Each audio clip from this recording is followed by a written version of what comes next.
9 rahasia dapur ala Jepang, bersih, rapi, minimalis. Sebelumnya pastikan klik tombol subscribe, share, dan like dulu ya, agar channel ini bisa lebih berkembang, bermanfaat buat lebih banyak teman-teman yang lain. Terima kasih. Yuk lanjut deh. Aku mau mulai dengan jujur dulu. Dapur itu sering jadi tempat paling jujur di rumah.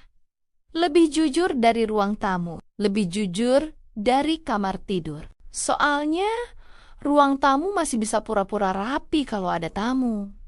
Kamar tidur masih bisa ditutup pintunya, tapi dapur, begitu masuk, kelihatan semua dosa hidup.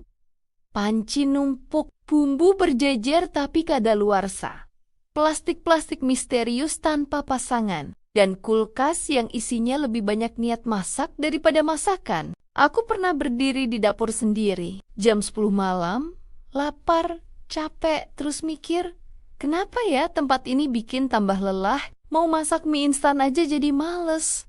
Karena berantakan, dan alat-alat dapur banyak yang belum dicuci. Padahal dapur itu harusnya tempat yang paling menguatkan, tempat kita nyiapin energi, tempat keluarga kumpul, tempat hidup berjalan pelan. Sampai akhirnya, aku sering lihat dapur orang Jepang. Di video, di buku, di rumah kecil mereka kok bisa ya? Ukurannya kecil, barangnya dikit, tapi kelihatannya lega. Dari situ aku sadar, ini bukan soal budaya doang. Ini soal cara berpikir.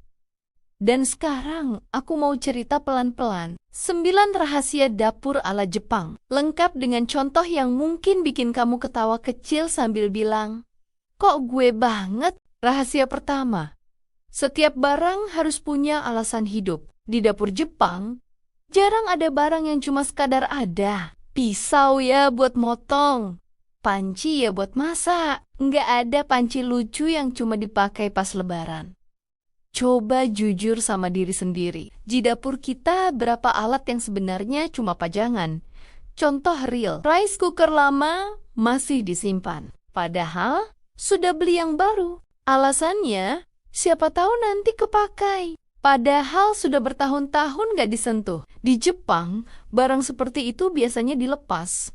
Bukan karena gak sayang, tapi karena mereka paham. Barang yang gak dipakai itu tetap makan ruang. Dan ruang itu juga ruang di kepala. Rahasia kedua, sedikit barang tapi semuanya bekerja. Orang Jepang tidak mengejar lengkap. Mereka mengejar cukup. 1 spatula, 1 pisau utama, 1 talenan, tapi semuanya dipakai hampir setiap hari. Bandingin dengan kita. Spatula ada 5, yang dipakai 1, sisanya entah di mana.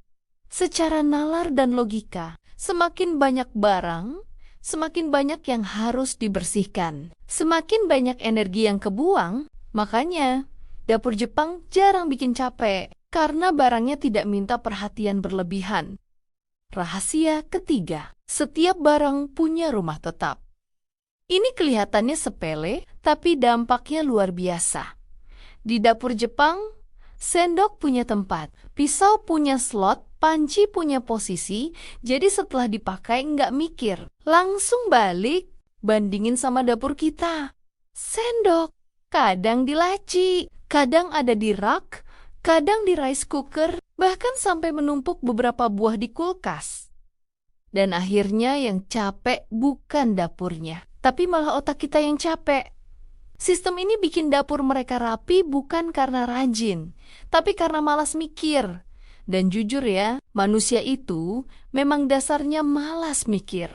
Rahasia keempat, dapur bukan gudang emosi. Ini penting dan jarang disadari. Di dapur Jepang, jarang ada barang yang tidak berhubungan dengan masak. Tidak ada tumpukan surat, tidak ada tas belanja belum dibongkar. Tidak ada charger nyasar. Karena dapur itu area kerja, bukan tempat numpuk hidup. Contoh yang paling real, berapa banyak dari kita yang naruh belanjaan, terus bilang, nanti aja disusun. Dan nanti itu tidak pernah datang. Pelan-pelan dapur berubah jadi gudang stres. Rahasia kelima, membersihkan dapur itu ritual penutup hari. Orang Jepang jarang tidur dengan dapur kotor. Bukan karena takut dimarahin, tapi karena mereka ingin bangun dengan pikiran ringan Logikanya sederhana. Kalau bangun pagi lihat dapur berantakan, mood langsung turun sebelum ngapa-ngapain. Membersihkan dapur di malam hari itu kayak bilang ke diri sendiri, hari ini selesai, besok mulai dari nol lagi. Ini bukan soal bersih, ini soal mental.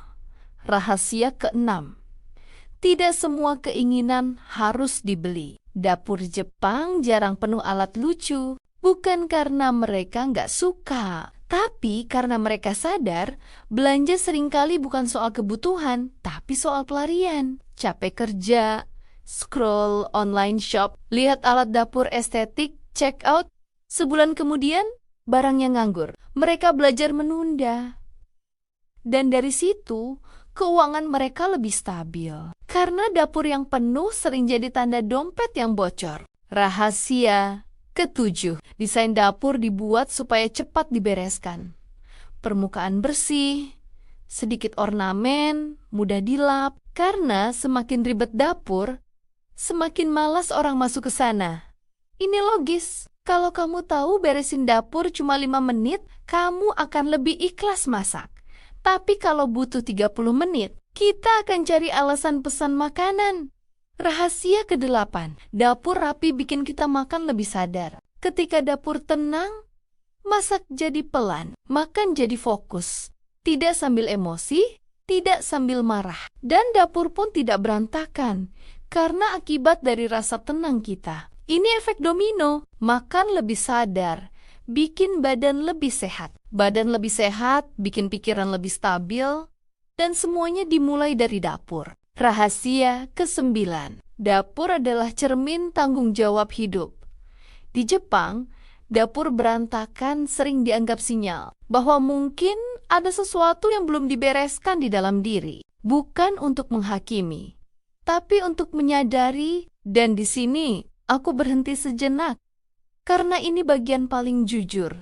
Kalau dapurmu sedang berantakan, mungkin kamu sedang lelah, mungkin kamu sedang kewalahan, dan itu tidak apa-apa. Karena kita sebagai manusia biasa punya momen pasti untuk lelah dan kemudian istirahat sebentar. Dan bangkit semangat lagi setelah istirahat sebentar. Kita tidak harus langsung rapi sempurna. Tidak harus langsung minimalis ekstrim. Mulai saja dari satu laci, satu rak, satu keputusan untuk mengurangi, karena hidup tidak selalu butuh tambahan. Kadang hidup cuma minta dikosongkan sedikit. Dan dapur diam-diam sedang ngajarin kita hal paling penting tentang cukup. Terima kasih sudah menemani sampai akhir. Sampai ketemu lagi di video berikutnya.